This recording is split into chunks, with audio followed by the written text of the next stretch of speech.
We're not ball breaking as much as usual today. Yeah, we're not ball breaking. We're going deep now. We're with the other part.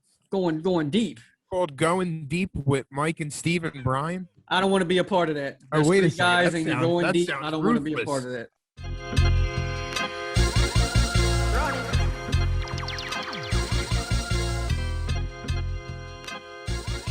Shit. We live. We're live. I just ripped. Did you fuck God the cut damn up? it. Huh? Did you fuck the cut up? No, so I just started getting into cigars, and this one you rip the end. You don't use a cutter. So I popped it, and I ripped some of the skin off. Why? What? That I'm sounds gonna like give it a whirl and see if it works. you'll never be able to circumcise anybody. Wow, you've been married, what, 2 weeks? You're already smoking? Episode 25, Bull Breaking with Mike and Steve. I'm Steve. And I'm Mike. And that's Brian, the producer. Florida 26, guy. bro. 26. It's episode 26. 26.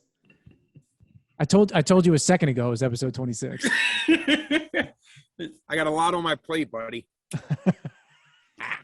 Wow, you're forcing the Italian out here on this episode, aren't you? No.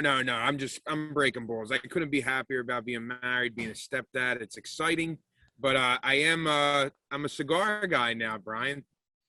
I bought my first humidor 2 weeks ago. Really? Mm-hmm. So you're new to the world too. New to the world of cigars, and I've been smoking. I'm up to like one a day now. Yeah, see, that's what started that. Like I got into it like maybe, I don't know, a month and a half ago, and what happened was it turned into a 2-3 times a day thing, and I really had to slow it down because let me tell you something. What are you eating them? It's an expensive habit. Yes, dude. Yeah, it's fucking expensive because you want to smoke good cigars, you know? Yeah. I mean, I don't know how good of a cigar this really is. I mean, You're addicted to, you don't even know if it's good or not. How are you addicted to shit you don't even know if it's good or not?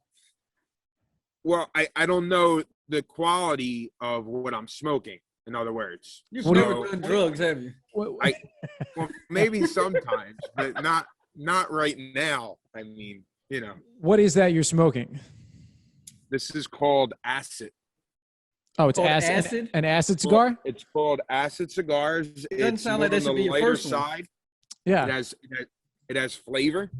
Yep. And when I opened for Vic DiBenedetto a couple weeks ago at Helium, Mhm. we went to the Twin Shop in South Philly, which is currently the newest episode of Philly Spots, if anybody's been watching. And I ran in there real quick, and Vic suggested these. And it's like my new favorite brand. Really ain't that expensive. This was like $8. Yeah. So you said it has flavor? Yeah, it's got like a little fruity taste. Don't be a dickhead. So Don't be a dickhead. you put that brown stick in your mouth and it has a fruity taste, you say? How you been, Mike? I hope your wife sees this episode and maybe some things y'all have to discuss. Well, part of the reason that I'm on the deck right now is she's home. She don't approve? Nah, she don't like the smell of this shit. She don't like that I've been smoking them so much. But you start smelling like them. Oh, yeah, dude. Yeah, especially You know if you what I'm smoke them inside, you like at a smell- cigar bar. You smell fruity No, right well, I now. don't smoke them in the house. Well, not the house, but if you go out, have you been to a cigar bar at all? Yeah. Yeah, they're fantastic. Yeah, it's an interesting experience. I'm gonna take Mike next time I have a show in. Next time I have a show in Philly, I'm taking Mike around the cigar shop, Twin Shop. Yeah, I'm gonna talk real bad about them. What happens in these cigar shops that are so great? Guys around here with these things in their mouths, and you talk about it. Well, Mike, It's just another social environment, my friend. Like Yeah. Oh, you would it's go- like if you would go to a the married bar place? and drink, huh? like for married guys that get away from their wives, they go in here and smoke these things and No. Exactly. try to feel better about their life. That's exactly it. That's why I go. Mike, Brian if said I was exactly if it. I was exposed to it at a younger age, I think this culture is something I would have got involved with younger. It's fun. It's fun. You're meeting people from all over, and they're just looking to All socialize. catch lung cancer together, right? Group. Again, would I do it every day, 3 times? I wouldn't spend my days there, but Well, does it help you? Does it help you with your dieting? Like, do you get hungry more after smoking those, or does it like Way less. curb it? When he's smoking that's an hour he can't eat. Wow. So Wow. there you go. That's one whole hour. you're educating me on something that I didn't know. Oh, so he was eating and smoking at the same time before Brian just told him. that's what No. I mean, you can eat while you're smoking a cigar, but I would assume he's not. You would assume, huh? No. Usually cigars you would have like an after dinner drink. Yeah, or like Right, Bri? yeah, or So there's still eating coffee, involved. a coffee or anything like that. Brian said a coffee. Steve said mom's after down dinner. visiting- My mom's down visiting us down the shore where I currently live, and she bought me a nice little ashtray here. Oh, That was nice of her. Yeah. She's supporting your addiction. I'm getting shit in my mouth. Look at it's in your mouth now. You got to swallow it. No, but married life's good, Mike. It is, right? It's not. After 3 weeks, it's not as bad as you tell our listeners. I'm enjoying it. Oh, he said 3 weeks, guys. 3 weeks, huh? How's the lighting with me outside? Can this be a potential setup for me? What do you think, Bri? You're really into the whole virtual. Yeah, you're fine, on man. Virtual high. Yeah. He looks a little orange to me. Is he a little orange? He's been tanning. It's August, you ball busting prick. It's August. What do you think I do all day? Smoke cigars, I thought. On the beach. Oh, so this is your tan. You got a tan now? Oh, it's tan season, buddy. Oh, Brian, do you have a tan? I do. Not as nice as him though. I have a job. Oh. Oh, that's what it is. The real workers. Mm-hmm. He's out here. Right, how's Florida this time of year? Florida is hot as fucking shit right now. Yeah. It's weird. Like, I wouldn't even think, like, I went to Disney World when I was a kid occasionally for family vacations, but this time of year it wouldn't even cross my mind to be in Florida. I would think it's like scorching hot. And you're approaching like hurricane season. How you feel about that? I mean, I don't own any property here, so I really don't care that much about hurricane season. If it's bad, I'll just leave. After the wind stops, understand that. Yeah. Well, I'll leave before it fucking gets here. Yeah. It Take all your equipment with you because we need that, Brian. Yeah. I'll take my computer. I'll take the dog. I'll take my girl. You said the dog first, then your girl. I just want to check those priorities. Yeah, I feel like if Mike was in Florida and a hurricane was coming, he'd just dart without his family. He'd be like, "You're good." I would probably have to catch up to them. I think my girl has an insurance policy out on me. Check in on that, Steve. They do that very well too. They keep a couple of those. Now that you're 3 weeks in, I'll be right in, honey. He's just joking. He's just joking. He don't mean it. She says hi, Mike. You'll be seeing her. We're back at the Laughing Fox, August 19th with Brett Ernst. Bri, ain't that cool? Brett Ernst is doing the Laughing Fox. I'm excited about that. I wish I was going to be around to go to that show. Yeah, man. It's going to be great. It's going to be great to get back in the Laughing great. Fox. We were out there for a while, and it's good. We can bring the comedy back. Well, Hopefully. Tuesday nights, it's live comedy. It's kind of hard to draw a consistent crowd, so we're going to try a Thursday night thing where we do special events and bring in quality acts like Brett, and we got a lot of surprises coming up with that. And I've been keeping busy with that virtual series South Philly Spots, which is like getting a lot of buzz locally in South Jersey and the Philly area. So hopefully I can keep that momentum going. Have you guys watched it? I actually learned a lot about the about Italians there with the little tailoring episode you did there at the tailors. What did you learn? I learned that you know, it's not like black people. We just go to the store and buy our clothes, but you guys get them. The store isn't good enough, so you you buy the store and then you make improvements.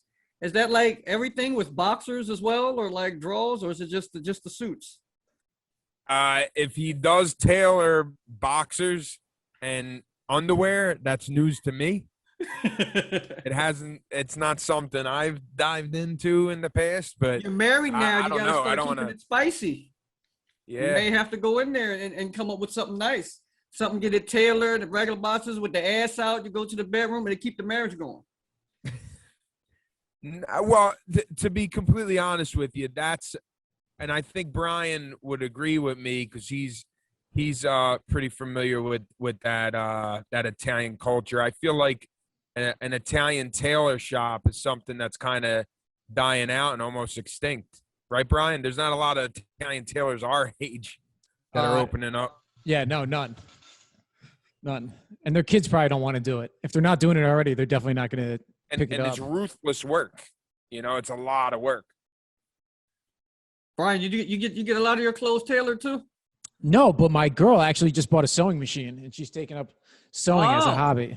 So see, Brian's I'm dating a tailor. I got a whole wife. Yeah. That's good. I'm engaged to my tailor. So, that's good. I was gonna say something really fucked up, but I don't want to get in trouble with my wife, so I'm gonna be a man. Be a man. This is your chance to wear the pants while you still can. Say it. I'm gonna be good. I'm gonna make you do all the comedy today, Mike. We're gonna take a pause while you got it now? You good? I ain't got life's good. Look at this. Come on. Yeah, she already put you out the house. It looks great. I don't drink coffee anymore, fellas. I'm a tea guy now. Oh, herbal tea and a cigar. That's right. Healthy life, healthy wife, right? Is that what they say? Healthy life, healthy wife. That's not what they say at all. I'm not even close. Something like that. Happy wife, happy life. Yeah. All right. Right church, wrong pew. I was on a roll. I was doing all right. You are all the way wrong is what just happened. But happy wife, happy life. Do you guys agree with that? Really? And bro, you know, another thing I wanted to bring up on this episode. Okay, thanks for changing the subject. No, yeah, I don't want to interrupt you. TikTok, right? Yeah. I know on our podcast for the longest time, we were a little bit, I would say, critical of TikTok comics. Yeah. I got to be honest with you. After educating myself this summer on the way the platform works and how you could reach people on that app, mm-hmm. I think in 5 years, it's going to be the source for any business or artist to really strive. I think the app's evolving. I was able to reach a lot of people on some like really quick, stupid clips and quotes and jokes. And, you know, I've actually had people that seen my TikTok, and mind you, I don't have a lot of followers, but I've put like simple clips out there, and I've gotten people that have got to know my comedy from seeing that simple video I post and have paid for tickets to come see me. Mm-hmm. So any hate that I've put on TikTok on any episodes before this, I'm saying I'm a fan of the app now. Like, oh, so you got something out of it now. You jumped on the bandwagon. That what happened. Show business, Mike. Oh, yeah, that's bandwagon jumping. It has nothing to do with show business. You're just mad because your lazy ass won't post any shit on there. That's why you're hating. Now, listen. Episodes ago, we were hating together. Now you didn't got uppity on me. You know what I mean? You didn't got high class with cigars, and now you're a TikTok star. TikTok my sister's ass. I'm not saying that. I'm saying, and Bri, I've reached out to you quite a few times about how I think this, you know a lot more about all this technical shit compared to me and Mike. I think it's I really do think it's the future. Well, I know a lot more about a lot of things than you and Mike. But yes, that was a smooth way of calling the stupid. I like that. There you go. I like that he's loosening up a little bit. You got a future in comedy. Mike, we're gonna open for him in Florida. Or at least that's what I'm gonna tell my wife when we go. I'm gonna. I think TikTok's good, man. I think there's gonna be a lot of other shit that people are gonna use YouTube. There's like a bunch of platforms that are big, and there's definitely some that are undeveloped or haven't even been made yet. They're gonna come out and just take the world by storm. The thing I don't like about TikTok is it's owned by the Chinese government. That I don't like. Ah, there you go, Steve. Is this our like segue into politics? Because I'm not doing it. No. We don't have to talk about politics. I'm just saying. Let's talk about. I'm just saying. Let's talk about the pandemic. Go right for Steve. He wants to change the subject again. What are we talking about? So I'm not really holding the podcast very well today. I'm all over the place. That's all right. We're kind of breaking back in. That's all right. That's all right. Yeah, I gotta be honest with you. I think I'm starting to get in my head about the fact that comedy clubs, there's a shot that this whole lockdown might potentially come back. Yeah, man. Freaking me out, man. It's true. I just did a show last night with a guy out and I did a show in Maryland, and he's scared to book any more shows actually, because he's like, I don't know what's really going to happen. A lot of people mandating the masks back in again, which is great for ugly people, but I really don't like the mask thing myself. So and I went and got my shots, hoping to think I don't get the mask, and then as soon as I got them and survived the death of the second one, they brought the mask back out. I think people are starting to pick and choose their battles, and sitting in a crowded room for live comedy, you got to really put a quality show together. It puts a lot of pressure on the bookers and the comedians to really deliver. Well, if they put me in there, it's a better chance of a quality show. If there's anybody listening. Good job, buddy. Good for you. Good for you. I really think it is going to be probably another lockdown, but I don't know. Maybe we have to jump back into some more Zoom shows. We'll be back. We'll be back to Zoom. We talked shit about them when we got rid of them, but we used them when we needed them. Now we got to come back, right? I only did 2 or 3. It wasn't as bad as I thought. I did like 2 of them. I think one of them was bad, but the second one was pretty good. I think the first. I went to Sebastian's show at the Brigada last night.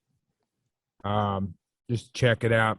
A comic from Chicago that I knew opened for him, Pat McGann, and 5,000 people. Wow.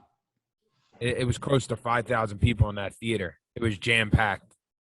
Like 3,000, something like that. 3,000 to 5,000. Don't quote me on it, but shoulder to shoulder. But, it's crazy, Mike. When you see a stand-up get up there in front of that many people, and my man Pat, delivered, jokes, where all his COVID shit, all his new material. I'm just curious, what an audience like that, what it feels like to be up there in front of, that's goals right there. Theaters, arenas, you want to get in front of a packed house like that at some point in your career. Yeah. I wonder if it's, because I like performing better in bigger crowds than smaller crowds, but I wonder if that big actually makes it easier or harder. Well, then you see a guy like Chappelle who always goes back to the clubs. And I'm curious, like, do you think he does it because he loves doing clubs, or do you think he does it because he likes smoking weed in between his sets? It's one of the two. He's big enough to pay the fine, so he can do it anywhere. So, but I think the club probably brings that more intimate vibe to your stand-up. You know what I mean? People are closer. You can actually see them. Those arenas, they're a little farther away from the stage. And Dave Chappelle's that storyteller. I think that intimate. He liked the intimacy of the clubs. I mean, you're not gonna work out a whole new bit on like a whole new like hour in theaters, would you? Like you wouldn't start it going around on a theater tour. Yeah, I think what ends up happening. I mean, you got to write the jokes as you move up and you get to a certain level. It's like me and Mike. I think it's fair to say we're club comics right now. So if we're gonna test out material, it'll be at an independent show at a bar, restaurant, something like that. In front of my wife in the living room. Or we'll do a guest spot at a club where we're not on the bill, so there's not a lot of pressure. We're doing a quick set. Whereas guys that are doing theaters and arenas, I guess they use the clubs to work out their shit. Well, like that's they get paid when they're working out. So like they'll do a club stretch because when they do the arena shows, I told you how much I paid for that Sebastian ticket. Dude's making cake. Was it? Tell us how much you paid. Up to the box office probably 100, right? I walked up to the box office window. I told them I knew the show was sold out for weeks because he had to reschedule with the pandemic, and he was supposed to do 2 weeks of shows straight out at the Borgata last summer, and they canceled them.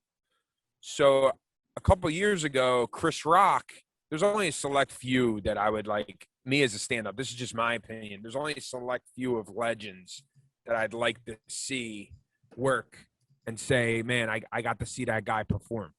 So Chris Rock was at the Borgata once. I walked up to the window, sold out. I said, look, it's just me. I'm a comic. Oh, we're sold out. I was like, I'm going to hang over here. If something comes up, I'm willing to pay. I want to check it out. So what a lot of people don't realize about these casino shows, they lock in like 2 rows just for VIPs and high rollers. Right. So like 20 minutes into the show, they had an empty row of people. And these high rollers never showed up. So it was like right place, right time for me. So the lady gives me a ticket. I got to watch Chris Rock, front row, center stage. I got to see him perform at the Borgata. For free? Which was, it was like, it was $80. Oh, how much were those tickets usually? I don't know. Like last night, I did the same thing. I woke up to the window. I told them I was a comic. I needed one seat. I got a ticket that I think it was marked for 175 or 160. I got it for $100. So the VIP was probably yeah, but last night was a front row. But you know, it's just there's a couple comics that I've paid to see just to say I've seen them work. I seen Chappelle live. I seen Chris Rock live. I got to watch Sebastian work last night.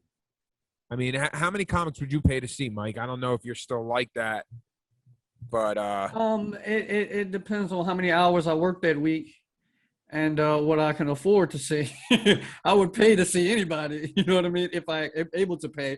Or if I'm like you, to get a cheap ticket and go into the VIP section. I'm sure Chris Rock is glad to hear that if he's watching the show. But yeah, I would do that too. You know, I would pay to see any professional work, you know, at that level, especially different ones, because they all have different styles. You know what I mean? You can learn something from each one of them. Right, you know what I mean? And it's different live than it is on television. Every show, even if they're doing the same material, it's always different live because you never tell, you don't do your same set every time, every way, every show. You know what I mean? You got to move with the crowd, depending on how the crowd is. You know what I mean? You may have to adjust to what the people in there. So I would pay. But it was interesting to see somebody like Sebastian, who is a great comic, but a cult following, like super famous, like that's made it to that next level. they were just going berserk off of his setups and some of his jokes. You know, some comics, not all their jokes are killers. Like they're dropping drinks falling to the floor. Some of his setups, I was just like, God damn, I gotta get a fan base. Like with well, when you're paying $170 a ticket, I'm gonna drop something too and fall out. I'm gonna make sure I enjoy myself. Sure too, you know what I mean? So that's great. Yeah, last night was an unexpected. That wasn't planned to go see Sebastian. I tried to work out at a new club, and oh yeah, how'd that go? Oh God, people would like to know. Bri, it happened again. I had a run in with a booker. Not a run in. This time I played it really cool.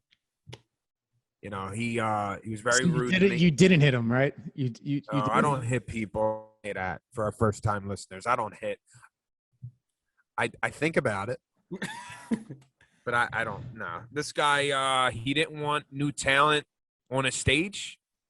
He wasn't open to giving new talent an opportunity. And then I asked him, this was a first for me. I asked him if I can hang out, support the club, support the comics, and watch the show.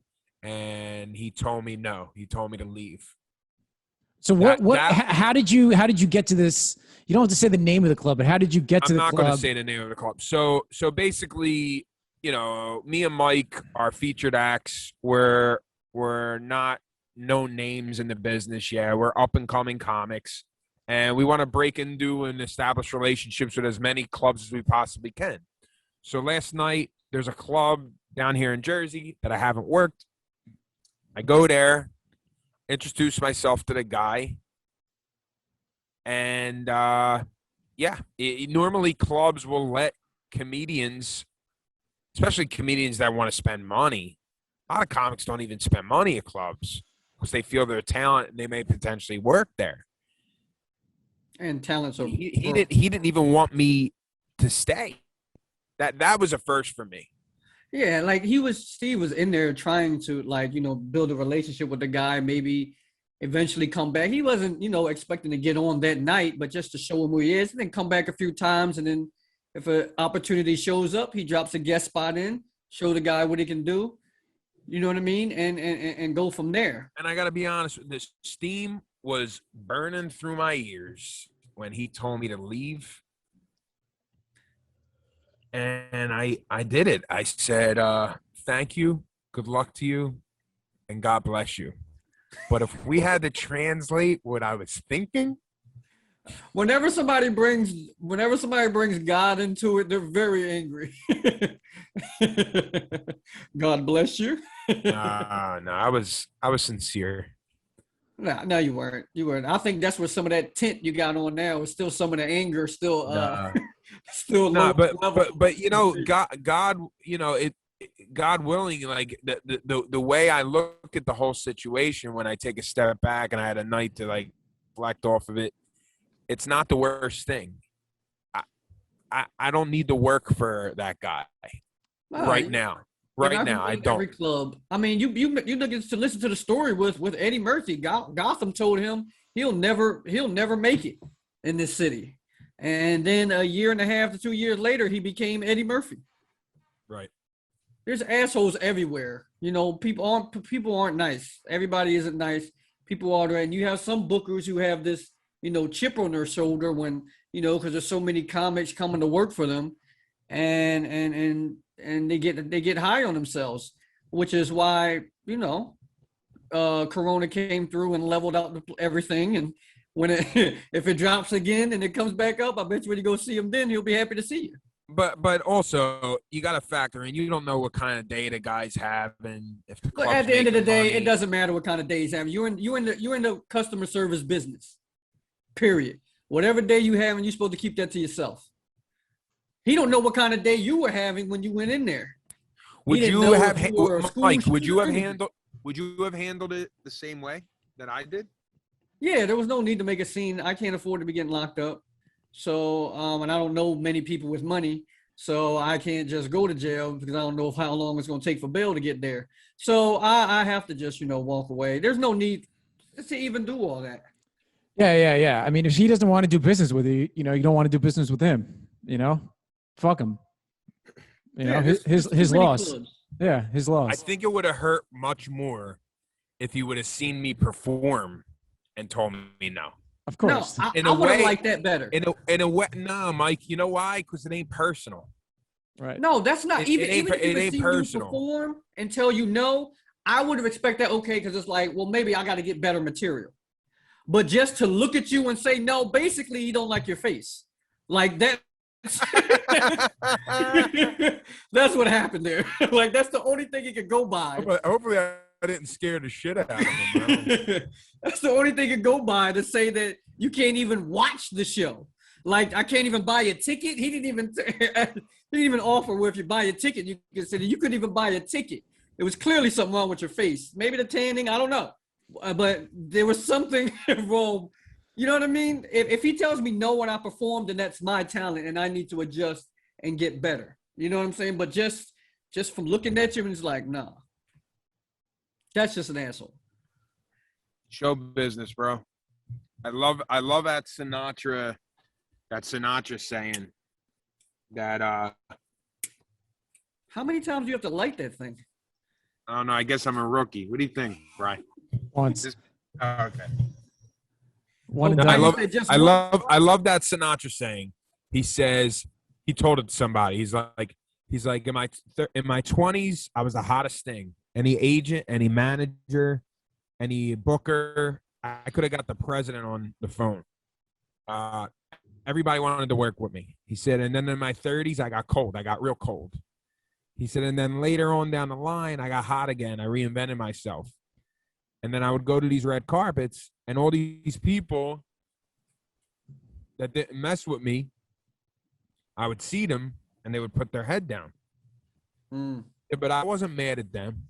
This is show business, and there was nothing I could do for them at the time. But you know where I was wrong? I thought they were my friends. That's like OG shit. And it's true. It's like, not everybody's going to want to work with you, dude. You don't know what it's about, Thank God we got enough clubs where we could continue to establish our careers, be funny, and, take chances on stage. And that's not the worst spot to be in. The one thing I could say about that is, that is all the way true, but I wish this is a really deep episode. We're not ball breaking as much as usual today. Yeah, we're not ball breaking. We're going deep now. We're with the other part, going deep. Called Going Deep with Mike and Steve and Brian. I don't want to be a part of that. There's wait a second. Guys, and you're going deep. I don't want to be a part of that. No, we got to edit that out. That sounded good. I don't want to be a part of Going Deep with Mike and Brian. No. Especially while you're sucking on that thing. But I used to like back in the 90s were better to me because it seemed like that was a time when everybody was out all the time and it was easier to get on stage, and it seemed to be more about talent to me. And bookers and managers, they would see you and it would be like you would actually get told things like, you got to build your act up better. You need to work on this. You need to work on that. You need to work on that. Now what they tell you is you need to work on having more friends. Like that's basically what it is. You don't have enough friends. It takes away from the talent. If you have more friends, we'll book you. That's why that shit helps, bro. That is not helping. It's the whole game. Yeah, I mean, how many times? That's any business. But I bet that's in your business too. Connections, bro. It's all about connections. Connections, man. It's just the old school way. It'll never stop. You still have to be good. That's true. You can't go on here and not even have a microphone, but you got a lot of connections. Like, but if someone has the same level of talent, or they're even a little bit better than you, and you have the connections, you'll get the look before the other person will. But the connections something different. But I'm talking about fans. You need fans. Bro, every now and then every now and then you can get a little lucky too. Like, look what happened with the TikTok thing with me. Like, I posted a video. Somebody on Fox seen it. They gave me a friggin' they gave me a 5-minute slot on a show, on a local TV show, which is, nothing. It didn't change my career, but it ain't like I reached out to Fox. Right. Somehow, some way, they got a hold of my clip, and shit like that still does happen. Yeah. Where you get lucky, right time, right place. But I was saying more likely back then it was like if you go up and you tear the room up. Or you could do the old Italian shakedown. You know about that? No, tell us about the old Italian shakedown. I know nothing about that. Yeah. I don't know nothing about the muscle. Nope. And even if I did. They call black guys liars, but you guys are pretty good at it too. How we doing on time, Brian? We're good. Yeah, I think we're good. I don't know. Maybe you get like a warning or something. Again, Brett Ernst, August 19th. Tickets still available at Laughing Fox's website in Magnolia, New Jersey, 15 minutes from Philly. It's really close to being at max capacity. So if you want to see Brett Ernst, me and Mike will be opening for him. Just found out I'm getting my own night at Helium with my 7 for 7 show. That's going to be in October. Yeah. I'm excited about that, man. Mike's going to be on that show. Friend of the show, Coleman Green, who we had on an episode before, he's going to be on the show. It's going to be a fun night. So that's on Helium's website. That's official too. Again, I don't drink coffee anymore. I'm keeping the weight off. Carbs in the morning, nothing after 12. I don't know why I threw that in, but I'm on a riff. I'm on a tear here. Yeah, cigars, baby. It hurts. That's right. We got tea now. We got. How are you doing? You weight? How many pounds have you lost? You got to keep the viewers. They always want to know. I'm not losing weight. I'm keeping it off. Oh, okay. So you hit a area and you just want to stay there. Yeah, it's called maintaining. Maintaining. All right. I'm maintaining. I'm not complaining. You want me to rap? How am I doing? Can I rap? I guess. No, that's no. You shouldn't really do that at all. We probably just lost like 100 viewers. We I think we're at 100. Oh no. When are we gonna double date, fellas? What? We gotta go to Florida. No, well, Brian visits Jersey. He's acting like he don't. He comes down here. He just don't call us. That is accurate. when I come up, it's usually like I'll come in on a Friday night and leave on like a Sunday. So it's like I'm not even there that long. Yeah. See my family and I roll. Bro, basically what he just said to us, Mike, is this is just business. Don't fuck with y'all like that. I got it. It's understood. He's like, you guys gotta get careers first, and then I'll be hanging with you all the time. No, I'm just kidding. Brian, how's married life for you, Brian? How's it been feeling? It's not official yet. It's great. It's not official yet? Yeah, she's engaged. She's in Jersey right now. It's fine. Oh. No, you got a part-time bachelor out there in Florida. Yeah, it's good, man. We got a dog. Who's in that closet behind you? Side piece. No, you can That's edit a laundry that out. room. I'm joking. He didn't open it all the way. Just saying. It keeps dying on me, Bri. Yeah, I mean, you're talking and kind of fucking around, so that's probably why. He basically said you're the problem. Don't blame his, I mean, you're not really paying attention. Don't blame his work. Mike, when I see you next week at the show, I'm gonna give you an acid cigar. It's acid. That sounds like that should have been your first one. Rinaldi, have you ever had any non-flavored cigars? I have. Do you like them like dark and rich or like kind of smooth and light? They don't agree with me. like basically like Mike. They don't agree with me. What is dark and smooth and or something like? What is the difference? There's different flavor profiles. Hold on a second. Oh, he's gonna go in his. He's gonna go in his case. He's gonna muscle us. He's gonna show off a little bit. All of a sudden, this guy's a. Are you kidding me? Bri, really? Cigar connoisseur now. Bri, why are you flexing, dude? Huh? Oh, you got that plastic bag thing that they give you for some of them. What, a dime bag? Yo, he's on some other level Whoa, shit. whoa, that is not a plastic bag. That is a briefcase. So this is What, you sell those? This is a travel humidor that I All bring right, with lift me it, on the lift the road. padding up, and let us see that money underneath of it that you're hiding from your fiance. But then we got these. So I'm seasoning my humidor right now. I got to get it up to the right temperature, and then I'm gonna put these cigars in there. Wait, wait, what are you doing? What is that? So there has to be a certain number, like percent of humidity in there because you can't let cigars dry out. So Wow. you got to keep them a little bit wet. So they make these packs that you put in the humidor, but the humidor is made out of wood. So I need to let the humidor soak in like that moisture to give a good moisture content in there. Wet and wood. I don't think this is part of my thing. Like, look at this, right? It's a very dark, heavy cigar. What does dark mean? It has more flavor? Or It's stronger. Dark is usually stronger. Yeah. And then we got the lights. And the lights. See? Okay. Are those flavored? He's an Yeah. asshole. This is this is Steve. This is Mike. Yeah. I'm the longer one.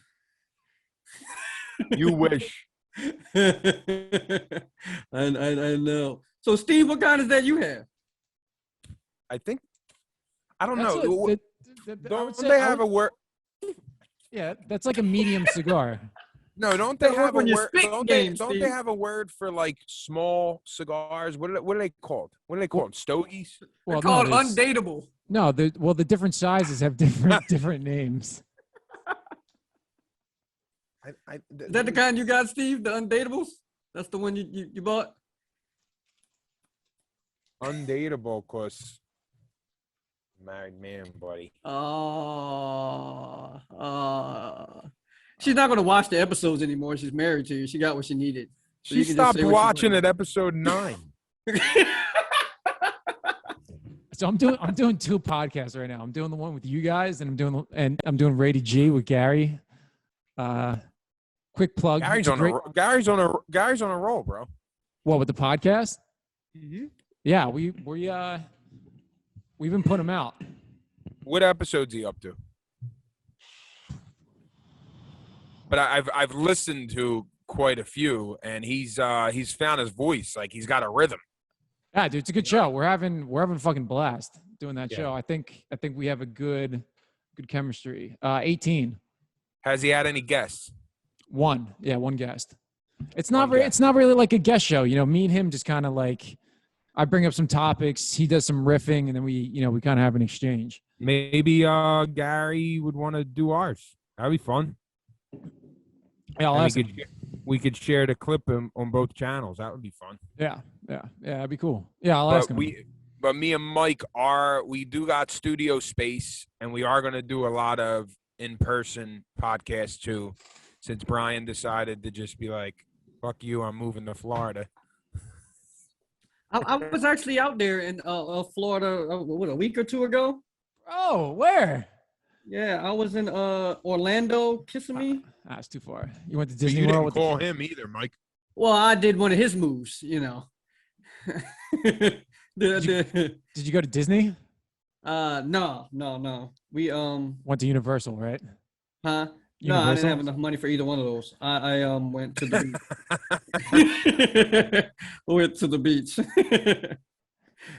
Mike has that approach. Your kids can't want what they don't see. They don't even know Disney World and Universal. That's right. Every time the They commercial get- comes off, I turn it off. Mike, you think I'm not taking notes? If I have a kid of my own one day, God willing, I'm gonna remember all this knowledge you're shooting Good at me. stuff. It's good You know, stuff. I am seeing for the longest time in my act, I talk about how my dad's cranky and he broke my balls, and I never understood it.